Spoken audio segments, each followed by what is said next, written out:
En estos días hemos de considerar la enseñanza de los apóstoles sobre la ley moral de Dios como la norma de conducta de vida para el creyente. La enseñanza apostólica sobre la ley moral de Dios como norma de conducta es coherente con la enseñanza del Antiguo Testamento. No hay diferencia. Para probar esta afirmación vamos a estudiar múltiples pasajes del Nuevo Testamento. Nos centraremos especialmente en las epístolas de los apóstoles en que la ley moral de Dios se enseña y se aplica como una norma ética de conducta para el creyente bajo el nuevo pacto. En este estudio de la ley sigo otra vez las exposiciones del pastor Jeff Smith sobre este tema. Esperamos que estas exposiciones sean publicadas en forma escrita en inglés y en español para disponerlas para el público cristiano. El primer pasaje del Nuevo Testamento que vamos a considerar se encuentra en Romanos capítulo 7, versículos 7 al 25. La Biblia declara: ¿qué diremos entonces? ¿Es pecado la ley? De ningún modo.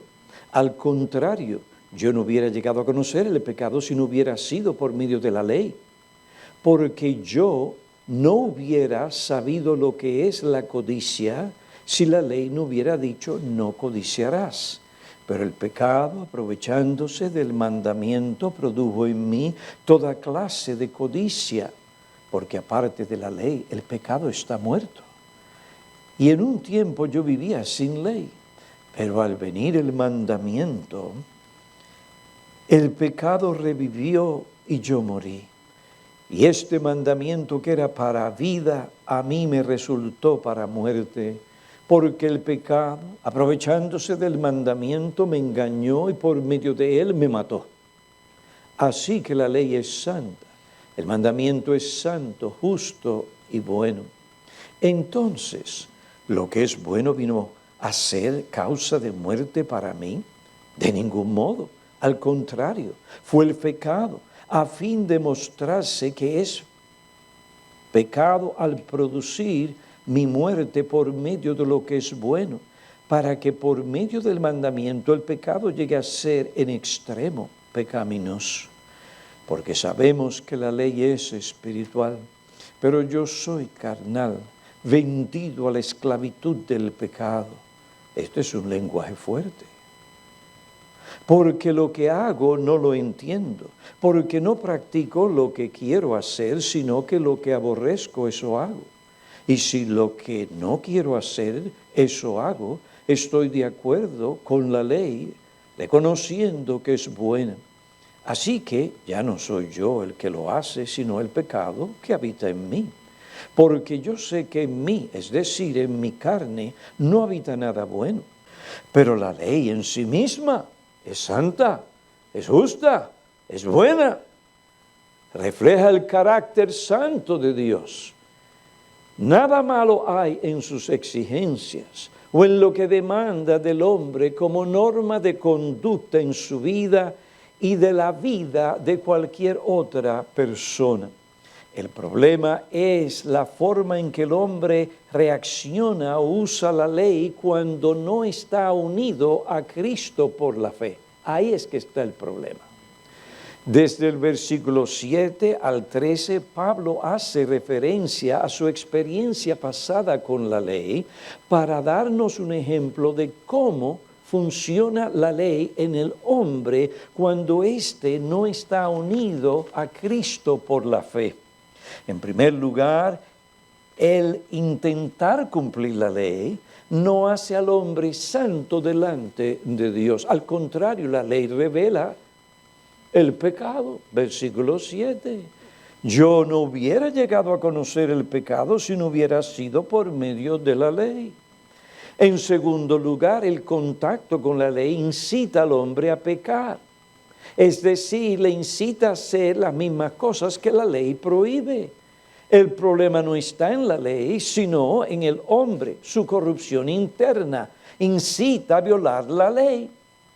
Mediante la ley, Pablo se dio cuenta que era culpable de codicia, como declara Olliott. El mandato de no codiciar le incitó a codiciar aún más. El mandato lo provocó. Cuando no era consciente de las reglas, pensaba que vivía y que estaba bien ante los ojos de Dios. Pensaba que cumplía las exigencias necesarias de la ley. Sin embargo, tan pronto como estuvo en contacto con las reglas, cobró vida el pecado en su interior. Esta corrupción, este principio interno de oposición a Dios ante la ley, le llevó a querer mostrar su resistencia a esa ley. Le llevó a codiciar. Quebrantó así las reglas y Pablo dice, murió. Dios entregó los 10 mandamientos para que el hombre conozca su voluntad, la cumpla y viva.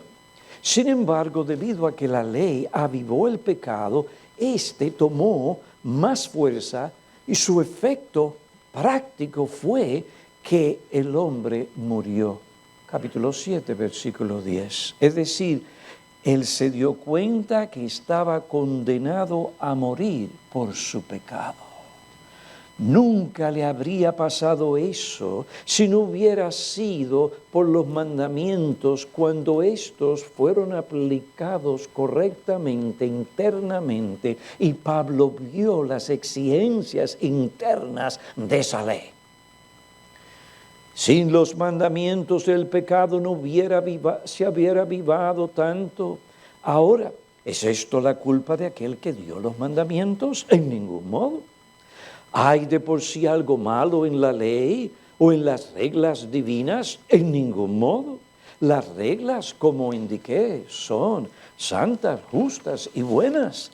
La culpa no recae sobre ellas, sino sobre la propia naturaleza depravada del hombre, que es tan engañosa que tomó una cosa santa y buena y la convirtió en un motivo de muerte para el hombre, para ti y para mí.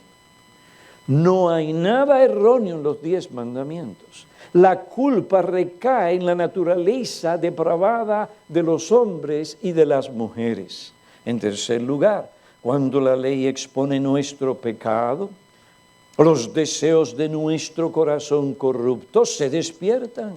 Entonces, en ese momento, la ley mata nuestra justicia propia. Ahí es cuando nos damos cuenta no solo de nuestra maldad, sino también de nuestra incapacidad para salvarnos por nuestras propias obras de obediencia a la ley de Dios. Mediante esta revelación de nuestra maldad e incapacidad, la ley nos muestra nuestra gran pecaminosidad, que somos criaturas caídas y también incapacitadas para nosotros mismos salvarnos por medio de la obediencia a la ley. Este es el efecto de la ley correctamente aplicada al corazón del hombre no regenerado. Este descubrimiento es bueno porque revela la necesidad que tiene. Este descubrimiento es bueno porque revela la necesidad que tiene el hombre de que Cristo le salve de su condición espiritual y de la condenación bajo la cual él se encuentra. En este sentido, la ley sirve como un ayo para llevarnos a Cristo. En resumen, por nuestra corrupción, la ley no puede justificarnos, no puede declararnos justos delante de Dios. Solo puede revelar nuestro pecado y al hacerlo, eso trae condenación. nos dice que estamos bajo la condenación de la ley. En este sentido, la ley o nuestra obediencia a la ley tampoco tiene poder para santificarnos. Sin el Evangelio y sin estar unidos a Cristo por la fe, la ley solo revela nuestro pecado. Las exigencias internas o internas de la ley y nuestra incapacidad para cumplirlas solo nos mata espiritual y físicamente y nos condena a una muerte eterna. Este es el enfoque de Romanos capítulo 7, versículos 7 al 13. Ahora, en los versículos 14 al 25 de este capítulo encontramos una transición. Vemos que Pablo se dirige a sus oyentes o lectores de una forma completamente diferente. Aunque él escribe en términos de la primera persona, en la que él usa el pronombre yo a través de todo el capítulo 7 del libro de Romanos, Pablo cambia del tiempo pasado para hablar de sí mismo en tiempo actual. Es importante recordar que aunque Pablo nos muestra que la ley no tiene en sí mismo poder para salvarnos, él sigue sosteniendo que la ley es santa, justa y buena. La incapacidad de la ley para salvar al hombre del pecado y sus consecuencias no niega sus virtudes, ni muestra ni neutraliza su autoridad, ni exigencias, ni vigencia permanente como regla de conducta para el creyente. La ley es santa, es justa, es buena. En esta nueva sección del capítulo 7 de Romanos, Pablo comienza a hablar sobre su actual experiencia con la ley como un cristiano. Es importante tener en cuenta que Pablo usa su experiencia como ejemplo para representar la experiencia de cada creyente. Ahora, en esta parte entramos en lo que ha sido un punto de gran controversia entre algunos teólogos, porque algunos de ellos no están de acuerdo con que esta parte del capítulo Pablo está describiendo su experiencia normal y actual como un creyente. Esto nos lleva a buscar la verdadera identidad del hombre que se describe en Romanos capítulo 7, versículo 14 al 24. En segundo lugar, queremos saber qué dice este pasaje bíblico sobre la relación del cristiano con la ley moral de Dios. ¿Quién es el hombre en Romanos capítulo 7, versículos 14 al 25? Vamos a considerar tres de las interpretaciones principales entre los evangélicos sobre estos versículos. Y la primera interpretación es la siguiente. Algunos afirman que estos versículos describen a un hombre incrédulo. Es un hombre incrédulo. Alguien que habla de esa manera y usa el lenguaje que Pablo usa es incrédulo. El argumento principal para su postura es que las expresiones que Pablo usa en estos versículos para describirse a sí mismo no describen a un verdadero creyente, sino a un incrédulo. Un hombre que todavía no ha sido regenerado. Ellos también toman la postura porque en el versículo 14 Pablo se describe a sí mismo como una persona carnal, vendida al pecado. El versículo 14 dice, porque sabemos que la ley es espiritual, pero yo soy carnal, vendido a la esclavitud del pecado o vendido bajo pecado. Para los que defienden esta interpretación, ningún cristiano se puede describir a sí mismo de esa manera. Según ellos, Pablo nunca se habría referido a un cristiano de esa forma. Si así fuera, Pablo, según estas personas, se contradeciría lo que él mismo dijo en el capítulo 6, versículo 14. Porque el pecado no tendrá dominio sobre vosotros, pues no estáis bajo la ley, sino bajo la gracia. O Pablo se contradeciría con lo que él dijo en los versículos, o lo que él dice en los versículos 17 y 18 del capítulo 6 de Romanos. Pero gracias a Dios que aunque erais esclavos del pecado, os hicisteis obedientes de corazón a aquella forma de enseñanza a la que fuisteis entregados, y habiendo sido libertados del pecado, os habéis hecho siervos de la justicia. Por tanto, la expresión vendido bajo el pecado no puede describir a un verdadero cristiano. Lo mismo se puede decir de la expresión que está en el capítulo 7, versículo 18. Porque yo sé que en mí, es decir, mi carne, no habita nada bueno. Porque el querer está presente en mí, pero el hacer el bien no. Según los proponentes de esta interpretación, un cristiano nunca podría decir eso de sí mismo, ya que en él mora el Espíritu Santo. Tampoco la expresión de Pablo en Romanos 7, 23 se puede decir de un creyente. Versículo 23. Pero veo otra ley en los miembros de mi cuerpo que hace guerra contra la ley de mi mente y me hace prisionero de la ley del pecado que está en mis miembros. Aún más, lo que Pablo dice en el versículo 24, nunca se puede decir de un creyente que ha sido librado por Cristo del pecado. Un cristiano no puede decir, miserable de mí, ¿quién me librará de este cuerpo de muerte?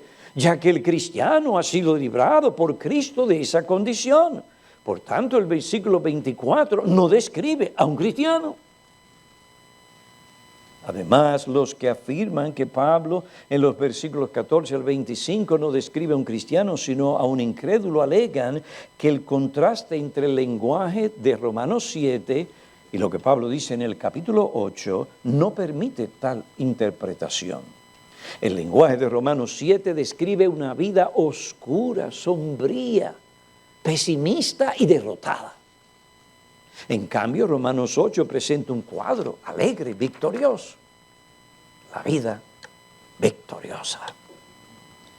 Comienza con las palabras, no hay ahora condenación para los que están en Cristo Jesús. Estas personas han sido libradas de condenación. Gozan de la presencia del Espíritu que mora en ellas. El Espíritu es aquel que capacita al cristiano a vivir la vida cristiana victoriosa.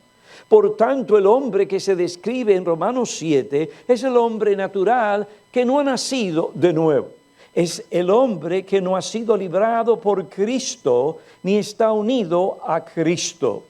En cambio, el hombre que se describe en el capítulo 8 de Romanos es un verdadero cristiano. Ahora, otra interpretación parecida, pero con un matiz un poco diferente, es que el hombre de Romanos capítulo 7 describe a un hombre bajo convicción de pecado. Es incrédulo todavía, pero ese hombre está bajo convicción de pecado. Por eso habla de la manera en que habla.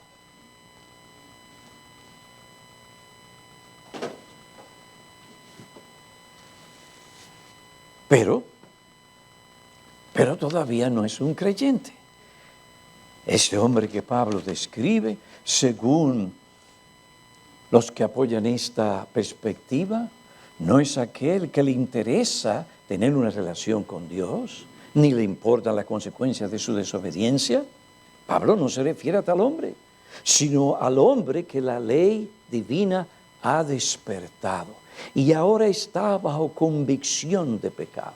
He aquí la primera interpretación y aquella otra que tiene un matiz un poco diferente. Resume, de manera que el hombre de Romanos capítulo 7, versículos 14 a 25, no es un cristiano, es un incrédulo. O es un incrédulo bajo convicción de pecado. Otra interpretación de este pasaje bíblico es que este pasaje describe a un cristiano inmaduro o carnal. Un cristiano inmaduro o carnal. Él es un verdadero creyente, pero todavía no ha aprendido el secreto de vivir la vida victoriosa. La vida cristiana victoriosa. Esta postura se conoce como la teología de la vida superior o la teología de Keswick. Entre los proponentes de esta teología se encuentran personas como Watchman Nee, Andrew Murray y algunas personas que trabajan para la organización de Campus Crusade por Cristo. El argumento de ellos es que Romanos 7 hace referencia a tres clases de personas. Primero, está el hombre incrédulo que está bajo el dominio del pecado y bajo condenación. Este se dirige hacia el infierno. El segundo es un cristiano carnal. Este individuo cristiano, porque en un momento en su vida se convirtió a Cristo, pero es un cristiano carnal, todavía vive en muchas cosas como si fuera un incrédulo. Esta manera de vivir crea en él una lucha interna, un conflicto en el alma. Él no ha aprendido todavía el secreto de la vida victoriosa. Su experiencia es la que se describe en el capítulo 7. Esta persona todavía no conoce en su propia experiencia lo que Pablo dice sobre el cristiano, que vive una vida victoriosa sobre el pecado, como se describe en Romanos capítulo 8. Si esta persona solamente aprendiera el secreto de la vida cristiana, la vida superior, estaría totalmente rendida a Cristo. Su confianza en el Espíritu Santo le llevaría a dar fin a ese conflicto de pecado en él. Esto le capacitaría para vivir una vida cristiana victoriosa que le permitiría alcanzar un nivel más alto de santidad, de espiritualidad. Como más adelante explicaré, no hay fundamento bíblico para sostener estas dos distintas categorías de cristianos. Las categorías del cristiano carnal y del cristiano espiritual. Por otra parte, existe otra versión de esta teoría, la cual rechaza la teología de la vida cristiana profunda y estas dos categorías, pero insiste que Romanos 7 solo se refiere a un cristiano inmaduro. Admite que el cristiano en esta vida no va más allá del conflicto y de la lucha contra el pecado, pero insiste que Romanos 7 habla solo de un cristiano inmaduro que todavía no entiende con profundidad el Evangelio, ni entiende el poder del Espíritu Santo que mora en él, ni confía como debería en ese poder para obtener la vida victoriosa sobre el pecado. Por esta razón, todavía continúa viviendo como esclavo del pecado. He aquí las dos primeras interpretaciones de Romanos capítulo 7, versículo 14 al 25.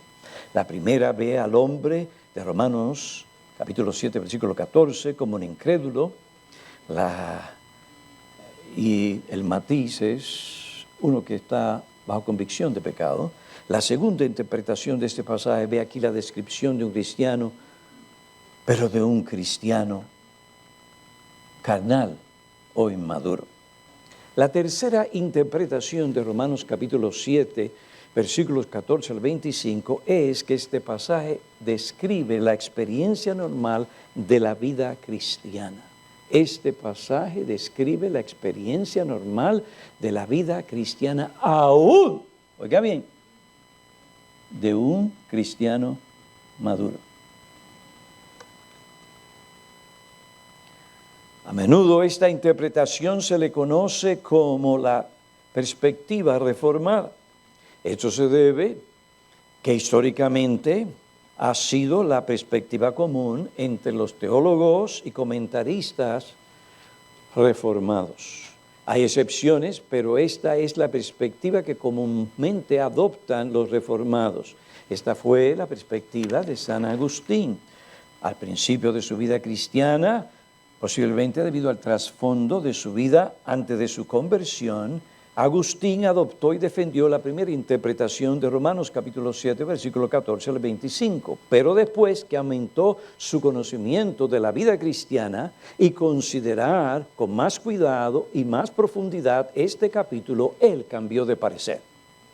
Entre los teólogos que adoptan esta interpretación o adoptaron esta interpretación, según Smith, se encuentra Lutero, Calvino, Owen, Charles Hodge, Robert Haldane, John Murray, J.I. Packer, Sinclair Ferguson y otros como William Hendrickson.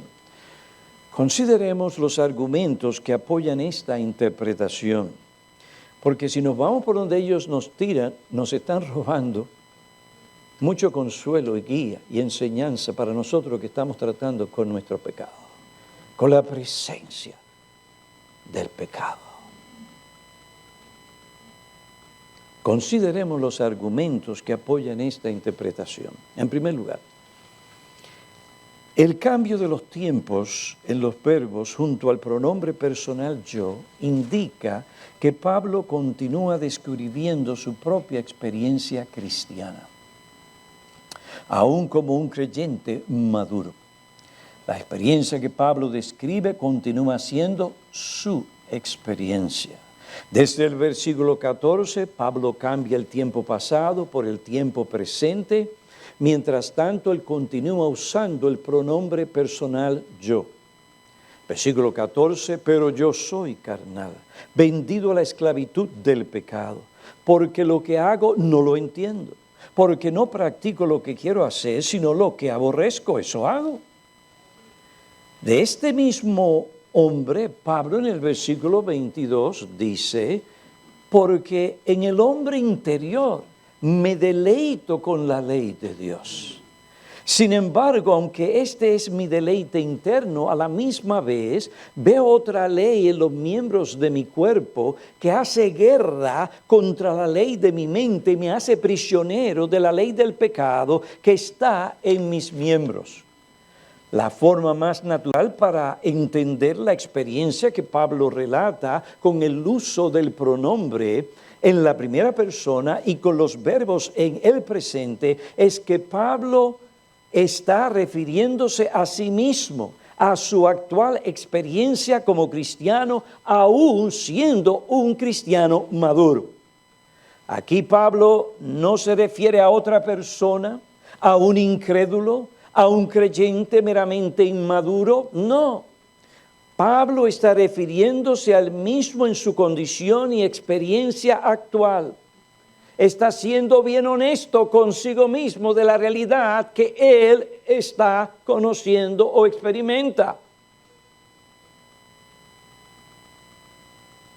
Pablo está refiriéndose a él mismo en su condición y experiencia actual. Y para esto él usa su propia persona como un ejemplo que representa lo que cada cristiano conoce en su propia experiencia sobre el conflicto diario y constante que el creyente tiene con el pecado remanente. Smith afirma, yo sé que el tiempo presente puede a veces utilizarse como un instrumento retórico para dar intensidad, vida o vivacidad a lo que se dice, y que no siempre se refiere a algo que está sucediendo en el momento. Sin embargo, la forma normal y más natural de entender lo que Pablo dice aquí es de su experiencia actual. Esta es su experiencia actual como cristiano. Segundo lugar, Pablo habla de la ley de Dios en este pasaje como solo un verdadero cristiano podría hablar de la ley. En el versículo 22 él dice, porque en el hombre interior me deleito con la ley de Dios. Un incrédulo no se deleita en la ley de Dios de esa manera. Observen, el hombre interior se refiere al corazón. De manera que esta declaración describe la identidad de este hombre, lo que él es en la profundidad de su ser redimido. Revela los afectos de un hombre que tiene un nuevo corazón, un corazón regenerado. El juicio de este hombre es que la ley es buena y él mismo está de acuerdo con la ley. Romanos 7, versículo 16. Su voluntad busca, su deseo, su mente, obedecer la ley de Dios. Según con su mente, él dice, sirve la ley de Dios. Esto según Ezequiel, capítulo 36, versículos 25 al 27, describe la obra regeneradora del Espíritu Santo. El hombre incrédulo no ama la ley de Dios, ni busca cumplirla según las exigencias internas y espirituales de la ley. Aquí Pablo no habla de sí mismo como el fariseo que busca cumplir la ley para ser justificados por la ley de Dios. No, más bien él como hombre regenerado que ya ha sido justificado por la fe, quiere realmente obedecer la ley divina en la cual él se deleita como un hombre regenerado por la obra y actividad del mismo Espíritu Santo que mora en él. Tal mentalidad, deseo y experiencia no es la experiencia de un incrédulo. Eso es así porque según Pablo en Romanos capítulo 8, versículos 7 y 8, la mente puesta en la carne es enemiga de Dios, porque no se sujeta a la ley de Dios, pues ni siquiera puede hacerlo. Según las Escrituras, aquel que se deleite en hacer la voluntad de Dios es un creyente, el que tiene el poder por el Espíritu Santo para obedecer la ley de Dios. Si no perfectamente, pero obedecer la ley de Dios. Al punto que es agradable a Dios y donde se queda corto, la sangre de Cristo lo limpia de todo pecado. Según las Escrituras, aquel que se deleita en hacer la voluntad de Dios es un creyente. Salmo 40, versículo 8, el salmista declara, me deleito en hacer tu voluntad, Dios mío. Salmo 119, tus testimonios son mis deleites, ellos son mis consejeros. Salmo 119, versículo 127. Amo tus mandamientos más que el oro, estimo recto todos tus preceptos. Para resumir, lo que se dijo en Romanos, versículos 7 al 13. Pablo responde a algunas de las objeciones contra la enseñanza que él dio de la justificación solo por la fe. En estos versículos, Pablo hace referencia a sus experiencias pasadas con la ley y así nos muestra cómo funciona la ley en el hombre cuando no está unido a Cristo por la fe. En el capítulo 7, versículo 14 al 25, Pablo habla de su experiencia con la ley de Dios. Esto nos lleva a identificar la condición espiritual, o esto nos llevó a identificar la condición espiritual de este hombre en el capítulo 7, versículo 14 al 24. Ciertamente, no es como algunos piensan, que describe a un incrédulo o simplemente a un cristiano carnal. No, este pasaje describe la experiencia normal de un cristiano, aún de un cristiano maduro, de un hombre en el ministerio y un apóstol. Primer argumento que prueba esto, el cambio de los tiempos en los verbos junto con el pronombre personal. Pablo describe su propia experiencia como cristiano. El lenguaje de Pablo sobre la ley indica que solo un cristiano puede hablar de la ley de Dios de esa manera. Pablo se deleita en su hombre interior de la ley de Dios. Ahora, algunas aplicaciones porque hay otras pruebas que enseñan claramente que Pablo se está refiriendo a un hombre cristiano y que él está hablando de la experiencia normal cristiana de un cristiano. Y vamos a ir a esto en la próxima ocasión que nos reunamos, y esa expresión como vendido a la ley. del pecado. Vamos a discutir esto, pero aquí hay varias aplicaciones que podemos traer en estos momentos antes de concluir esta primera parte. Lo primero, las afirmaciones paulinas sobre la imposibilidad de la salvación por la obediencia a la ley es una advertencia a todo hombre de la insensatez de tratar de ser salvo por sus obras de obediencia a la ley de Dios.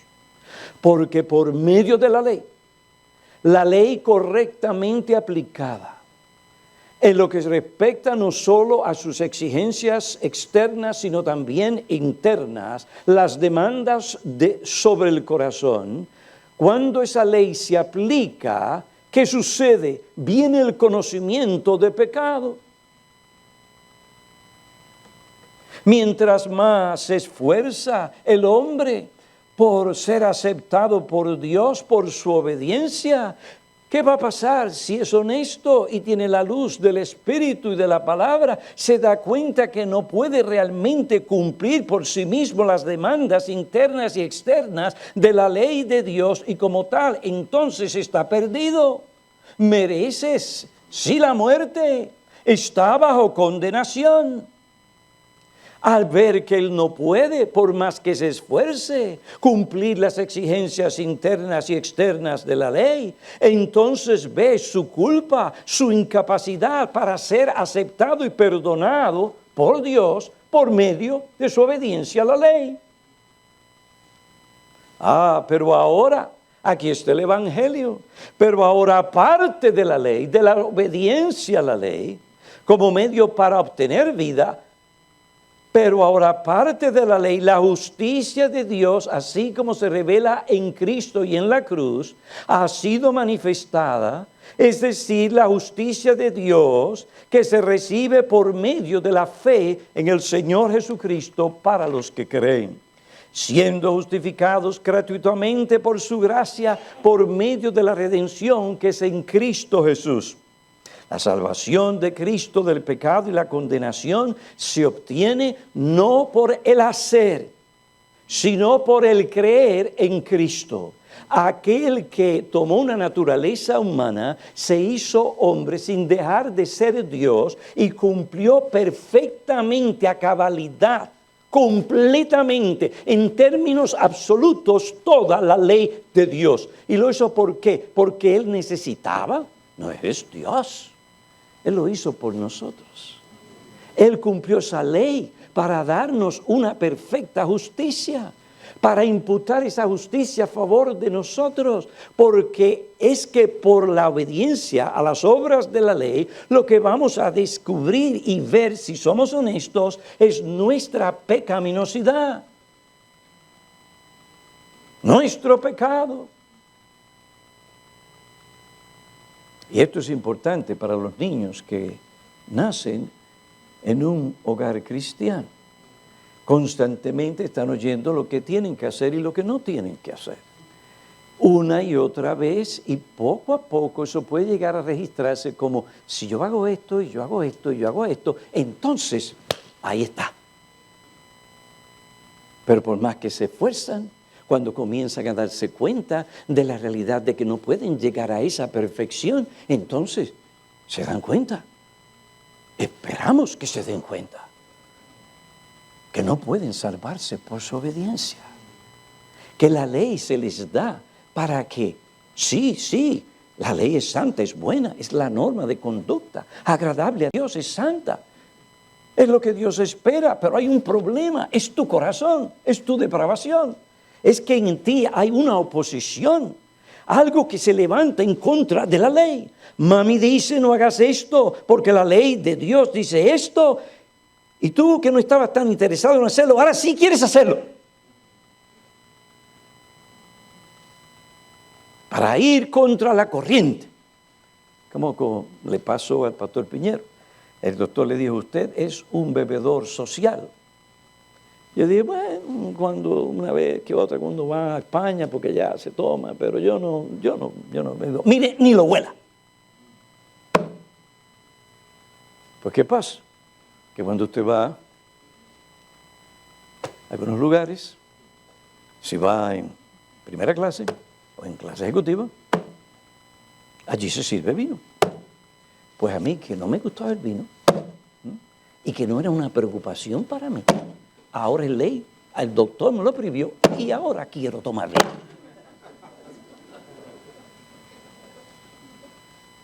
Ahora extraño. ¿Pero qué tiene que hacer el pastor Piñero? Dar muerte a su pecado. Porque si no, la ley le va a matar. Y en este caso me va a matar físicamente.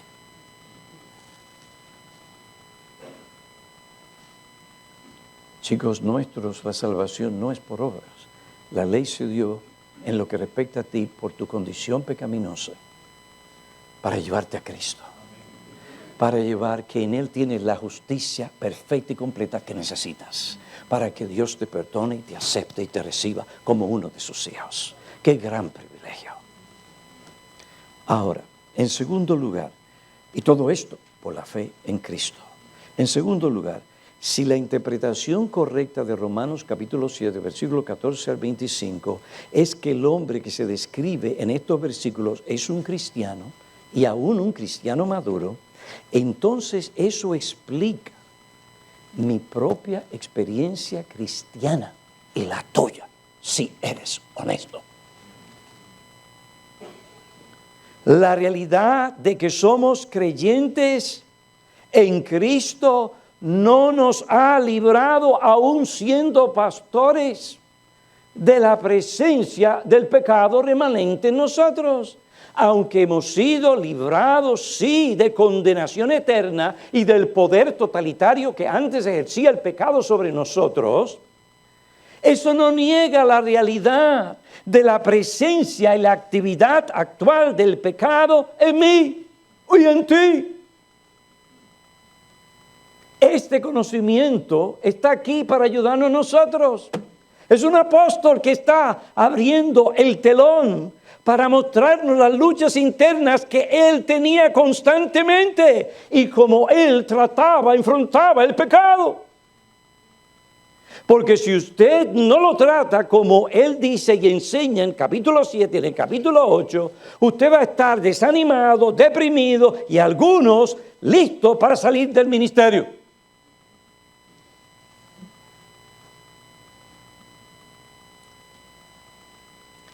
En otras palabras, esto me libra de que usted no se ha sentido, yo me he sentido así, con el deseo de salir del ministerio corriendo. Cuando veo mi corrupción, el conocimiento que tengo y lo corto que quedo, es que uno desea salir corriendo, si es que hay integridad. ¿Qué te detiene? Lo mismo que detuvo a Pablo. Miserable de mí, ¿quién me librará de este cuerpo de muerte? Gracias a Dios por el Señor Jesucristo.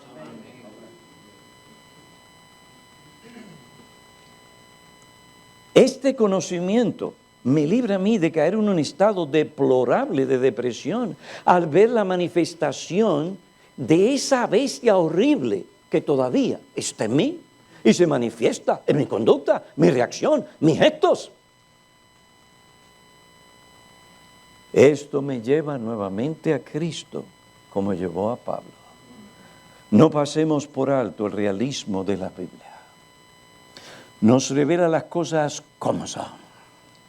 Pablo levanta el telón y nos deja ver sus luchas internas. Un alma piadosa, una integridad al tratar con el pecado. Y la realidad del pecado remanente que todavía está en él. Que lleva al cristiano a añorar el día aunque uno está, que uno esté en la presencia de Dios o que Cristo venga por uno. Qué bueno saber que el conflicto interno con el cual tengo que lidiar cada día es el mismo con el cual Pablo tuvo que lidiar cada día. Qué alentador es ver cómo Pablo trató con ese conflicto. No lo ignoró,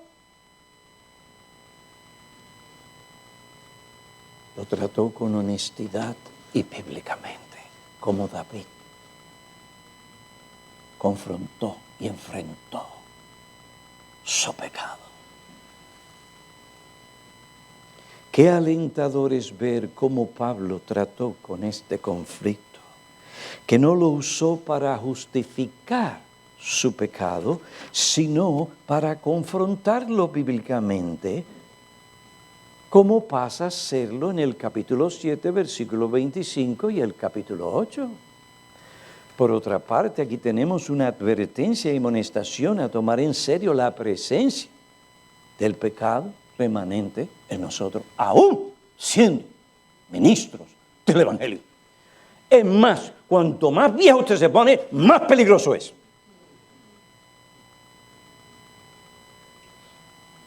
Es aquí donde grandes hombres de Dios han fallado.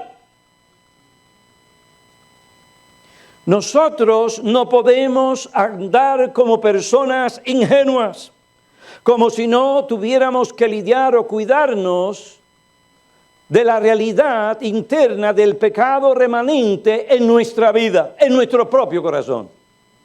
Tenemos que estar alertas para cuando esta bestia comience a despertarse en nosotros, le demos muerte con el poder del Espíritu de Dios y con el conocimiento y la sabiduría que imparten las Sagradas Escrituras.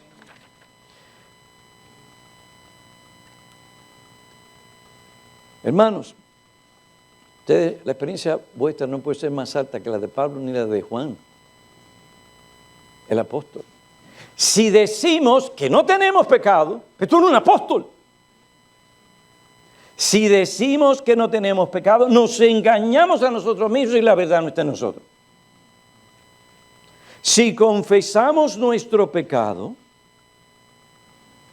la realidad de nuestro pecado remanente, no solamente que hemos violado una ley, oiga, hay pecado remanente, eso hay que confesarlo también.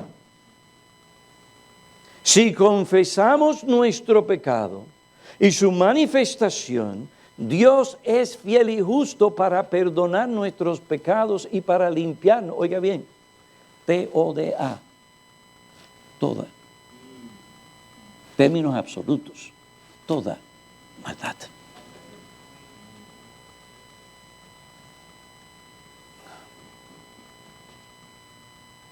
Qué bueno es el Señor. ¿Qué cosas nos da el Señor a nosotros los ministros? Él no nos ha mandado solos. Él nos da su Espíritu, su palabra. Y nos ayuda y nos lleva a ser realistas. A Dios le gusta cuando vamos delante del Señor. Fracasé. Otra vez. Pequé.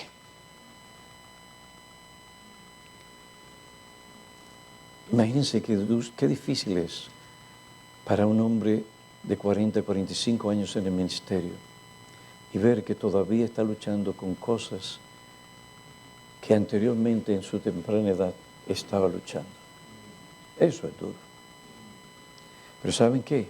Eso nos lleva a ver la gracia y el amor y la provisión abundante de Cristo. El Evangelio, pastores, es también continuamente para nosotros. Qué gozo es para mí como pastor poder llevar al cristiano que está luchando con su pecado y se siente desanimado, deprimido, entristecido. Ustedes no han tenido esa experiencia, yo la he tenido. Hermanos, bien, pastor, tan decaído, tan desplomado. He estado peleando con este pecado, pastor, y sigo otra vez lo hago, otra vez lo hago. Y esto es un conflicto, pastor. Llega y dice, yo no puedo ser cristiano. Esta lucha.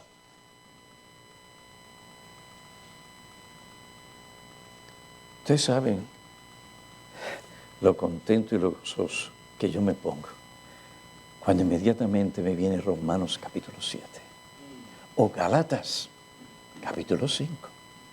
Y usted dice, esa señal de vida, aquí hay conflicto con el pecado, tristeza por el pecado, ahí hay vida. Ahora mira la realidad del pecado remanente para describirlo de esa manera en estos momentos. Tú no estás solo. Tú estás en buena compañía. Esta es una batalla hasta el fin, hasta que el Señor nos llame a su presencia. Toda la Escritura es inspirada por Dios. Útil para enseñar, redarguir, corregir, instruir al hombre de Dios en justicia, a fin de que el hombre alcance madurez espiritual, sea perfecto y completamente preparado para toda buena obra. ¿Sabe lo que es abrir las Escrituras y poder explicarle esto a tal persona para que siga creciendo? Por otra parte, qué bueno es el Señor que nos da estas cosas para que no hagamos lo que el diablo quiere que nosotros hagamos. ¿Qué es lo que el diablo quiere que tú y yo hagamos? Estoy hablando de personas con integridad que tratan con su pecado, que saben lo que es el quebrantamiento por haber pecado contra Dios. ¿Saben lo que el diablo quiere hacer? Que tú y yo no sigamos en el ministerio. Sí hay que tratar con el pecado. Sí. Si no, vamos a andar bien deprimidos por ahí con la cabeza baja. ¿Y qué le vamos a dar a nuestra gente?